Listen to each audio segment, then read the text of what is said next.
So my friend Romeo asked me to review a few of his favorite anime, and I haven't seen any of them, and I was really excited to watch them since I haven't watched any new anime in quite a while. The first one being the 1991 anime known as Cyber City Oedo 808. Now, from looking, this is the DVD he gave me at least. This is it right here. Looking at the back, I just want to know who dubs this, who subs this, whatever. It's Central Park Media, U.S. Manga Corps. Okay, that's good. Their major work probably would be Revolutionary Girl Utena. So, if you're familiar with those kind of work and how this DVD is going to be set up and all that good stuff, so if you don't like those companies, maybe you should steer clear of this.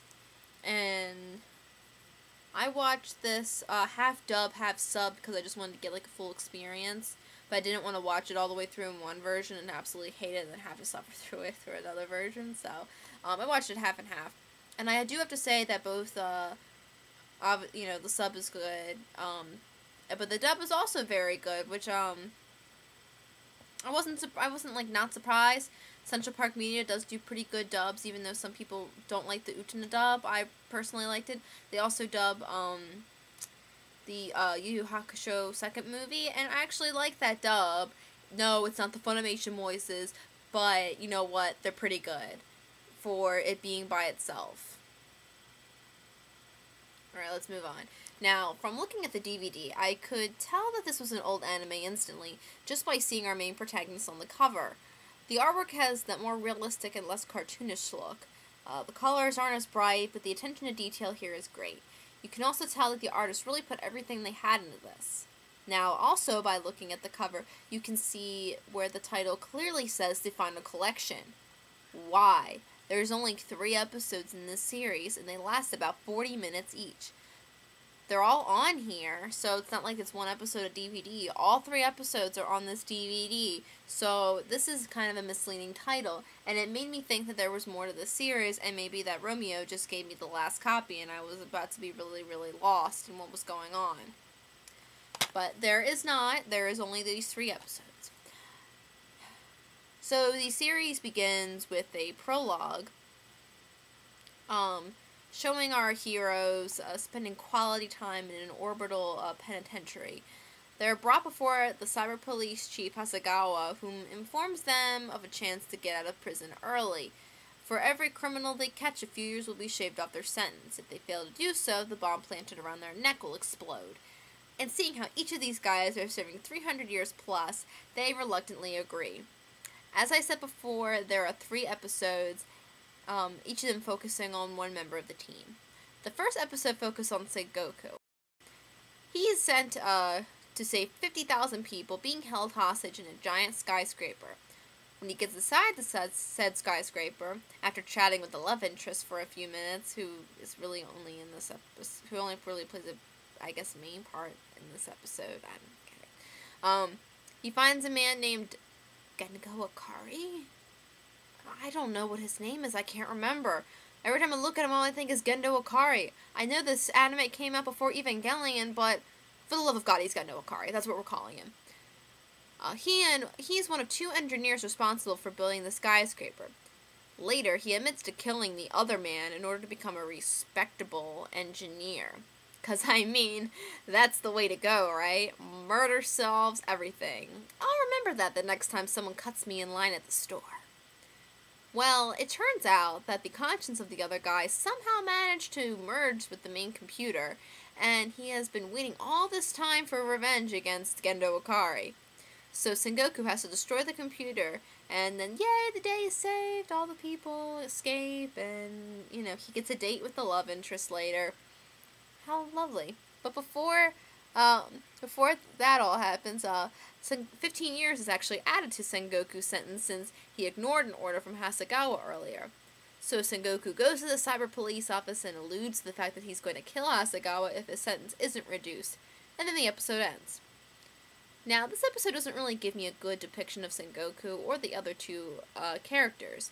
Sengoku seems to be your typical 90s male lead stereotype, the good-looking bad guy with a heart of gold. So I'm not really too invested in him yet, or any of the other characters. And I mean, if this was like a legit anime, like a maybe let's just say like 24 episode anime, this would be like the introduction, so it doesn't really need to be. But this was a good first case, and it, you know, it interested me enough that I was like, okay, good, to the next episode. I really want to know what happens between Hasegawa and Sengoku. Like, you know, is there a showdown? Like, what's gonna go on? Alright, so on to the next episode. Pretty cool, huh? I just hope it won't cost me my neck. Who bought it? Aw, come on. You can't expect me to tell you that. Which fuse do you think? Wait. It's not even mentioned at all? They're totally skipping over it? What a cheap move! I actually wanted to know what happened! Well, anyway, this episode revolves around Gogol, whose real name is Rikiya Gabimaru. Why they even give him a nickname and don't explain why he's called that is beyond me. But his ex-partner Sarah has stolen some data files on a new bio-android for a group known as the Special Forces. Gogol is later forced to duel this android and win. And of course he does. Now, the episode actually does tell us something about Gogol. We get a bit of a backstory and even see that he's a determined and loyal person and never backs away from a challenge. Character traits that are admirable even coming from a criminal. So I'm a little bit more invested in the series at this point. I like one of the characters a little bit more. I really don't care about Sengoku so much because I don't really know too much about him, but I do care a little bit about Gogol. I'm really interested to learn about him and, you know, maybe more of his backstory, you know, maybe, you know, something else. Alright. The last episode features our last man in the trio named Benton. And again, his real name is Merrill Yanagawa, but we're given us no reason why they call him Benton. Why did they give Gogol and Benton nicknames and not Sengoku? If they all had nicknames, maybe it would make sense, because they're criminals, so they all, like, you know, don't want to be called by their real names. But why does Sengoku not get a nickname them? It doesn't add up. It doesn't make sense. Anyway, he's investigating several murders that appear to have been caused by a vampire because of the fang-shaped wounds on their necks. He comes across a mysterious girl who has been turned into said vampire because this really old guy, I don't know his name, used her as a guinea pig in his quest for immortality. She kills the researchers responsible for this so that no one else has to suffer, but what she doesn't know is that they were actually making a cure for it. After the old guy becomes immortal, Benton is forced to duel him, and then he's able to defeat him later only because Gogol figures out what the cure is and gives it to Benton to stake in the vampire's heart. We see that Benton is clearly the most gentle of the group at this point because of his relationship with the vampire girl and how he doesn't want her to be killed, even though she's killed several people and this interferes with his cyber police duties. This episode was alright for me. We get some insight into Benton's character, but it's still enough to have me invested in him. I don't know if he's actually faking this, or if he was legitimately caring for her, or maybe he was just using her. I really don't know. And honestly, at this point, I really don't care because it's over from the get-go that there were only 3 episodes. So I kind of, at this point, I just didn't care anymore. As much as I really wanted to, I just couldn't care. As a whole, though, I did want to see more, though. Is it a masterpiece? No. Is it bad? Absolutely not.